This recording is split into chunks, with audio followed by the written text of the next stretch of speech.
This week's guest is a notorious comedian who excites and delights audiences worldwide. Let's face it, I'm no match for you physically. His claim to fame is that he was a waiter only once. How lucky. Without further ado, let the show begin. Welcome to In the Hot Seat with DW. I'm your host, DW, and today we're here to interview David C. Jones, comedian extraordinaire. In addition, he's a producer, director, writer, and I believe he might even do some dancing. But we're going to find all that out in a moment.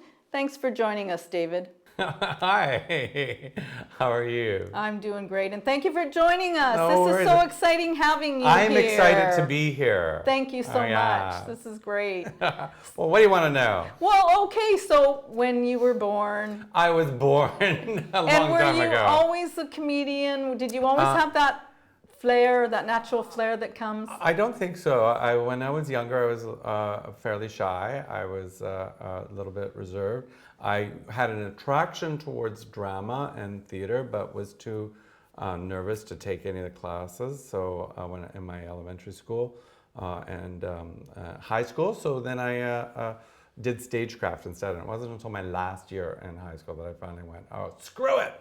And I took the drama class. So, and thus started to blossom as a flower on the stage. Yeah. Lovely. And what was your first role? Oh, actually, my very first role was in elementary school. I played Schroeder in You're a Good Man, Charlie Brown. Got a few laughs and got a taste for it.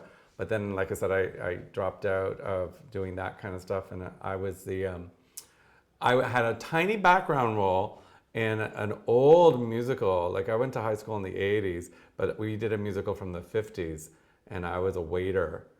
And in one scene, it was like, one day I will be the lead. All right. So Wish You Were Here is what it was called. And it was the biggest money-making musical of the 50s. Wow, and that was your first role as a waiter. And then did you continue to wait while you were pursuing your career? No, I actually am one of those actors that never worked as a waiter. Wow, and that's kind of a miracle. It is considered in so. the industry. Yeah. Well, that's fabulous. Nothing wrong with waitering, though. Nothing at all. I'm getting angry letters. I waiter. We have to eat. Yeah. You know, so we have to go to places where they actually have waiters. Yes. And we're thankful. Totally. That we have thankful. waiters. So thank you for your time. Yeah. So when you were growing up and going through high school and getting onto the stage, was there anybody that inspired you? Well, I would say all my drama teachers did. There were also artists who I was very enamored with. I'm a big fan of Lily Tomlin. I thought she was an amazing artist. So I always envied people who could get up on stage without anything and play different characters. So that's sort of what I've sort of modeled whatever we call my career after, is playing lots of different characters. And I love creating new personas all the time. So, and if I get, like when I was in the Complete Works of William Shakespeare, Abridged, I got to play 18 different characters.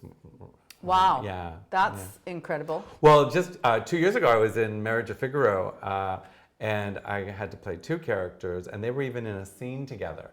And some people didn't realize it was me playing both of them, and they were even in the same scene. So that is kind of scary. That doesn't happen very often. Mm-hmm. So do you search out those kind of roles, or do they just get thrown in your lap?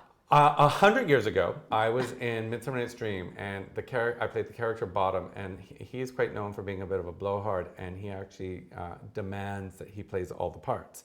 So he goes, "Oh, let me play the lion too. I will roar you such a door," right? And so that's sort of my thing when someone is putting out an audition call. It's like, I could play more than one part. I would like to play all of those parts, please.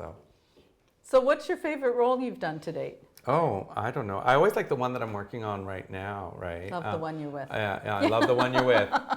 I was the entertainment manager for the Winter Olympics. There you go, yeah. So so we were in the office as they were carting in the big bales of hay to pack down on the mountain so they could put the snow on top of the hay.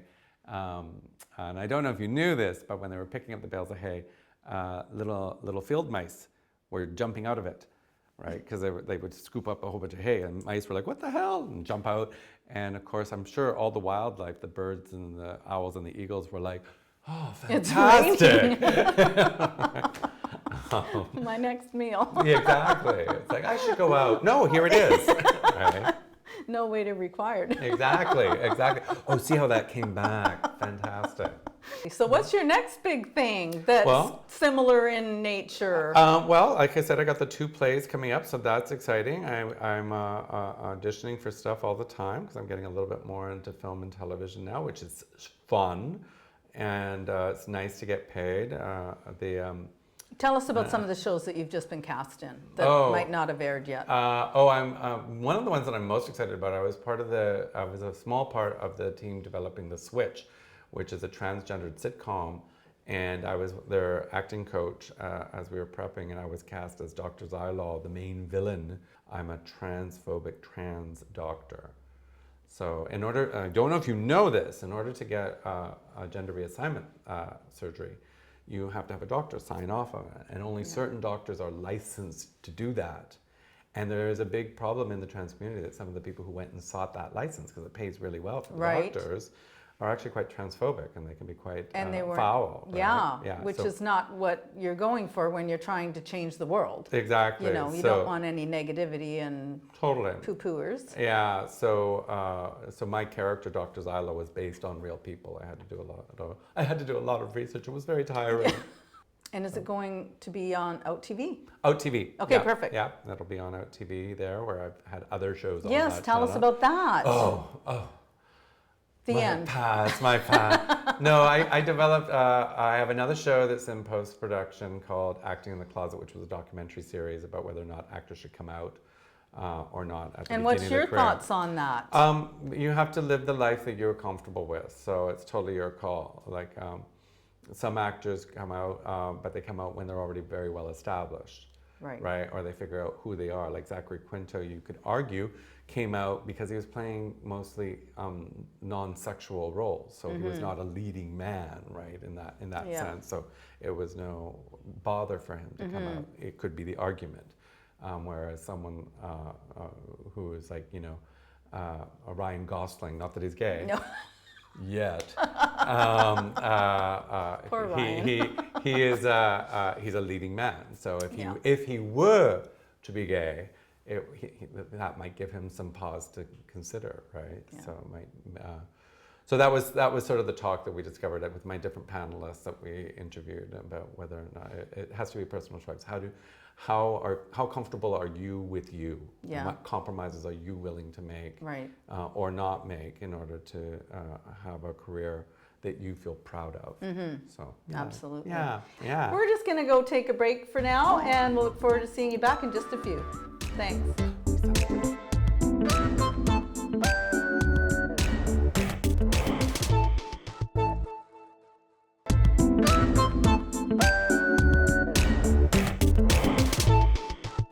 Welcome back. And we're here with David C. Jones, comedian extraordinaire, and he's going to be talking a little bit more about us in regards to his latest People's Choice Award.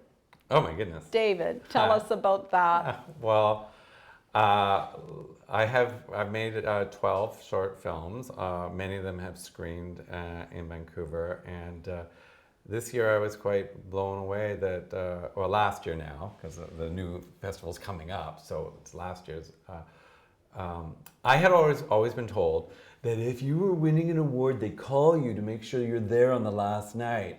And so I didn't receive a phone call. So I was like, well, I guess I'm not winning anything, and I'm not making any more short films, so that's too bad. And then when I was sitting in the audience, it was a friend who said, you should go. And I was like, okay, but I'm feeling bitter. And then they were reading out the awards, and then something they went, David C. Jones for Same Boat. And I stood up and I cried. I just stood up. The host actually said, well, don't stand there crying, get up here. So that was a bit of a thrill. And to get a People's Choice Award is very thrilling too, because that meant that the festival goers were writing that film down. So, and speaking of Zachary Quinto, he had a film in the festival. So I was positive his film was going to win. And you were wrong. I were wrong. Yeah. So it's since played at other festivals. It went to Winnipeg, which is very exciting. And there were 4 local filmmakers in Winnipeg. And Same Boat, which was my lesbian musical, came in second, which means I beat out local filmmakers. No award for that though, just bragging rights, which I have just done now. Those were my bragging rights. Fabulous. No, Yeah. that's great. Yeah. And so you've done a lot, obviously, and you've won some fabulous awards. Yeah. And what do you think, what's some of your goals in the future?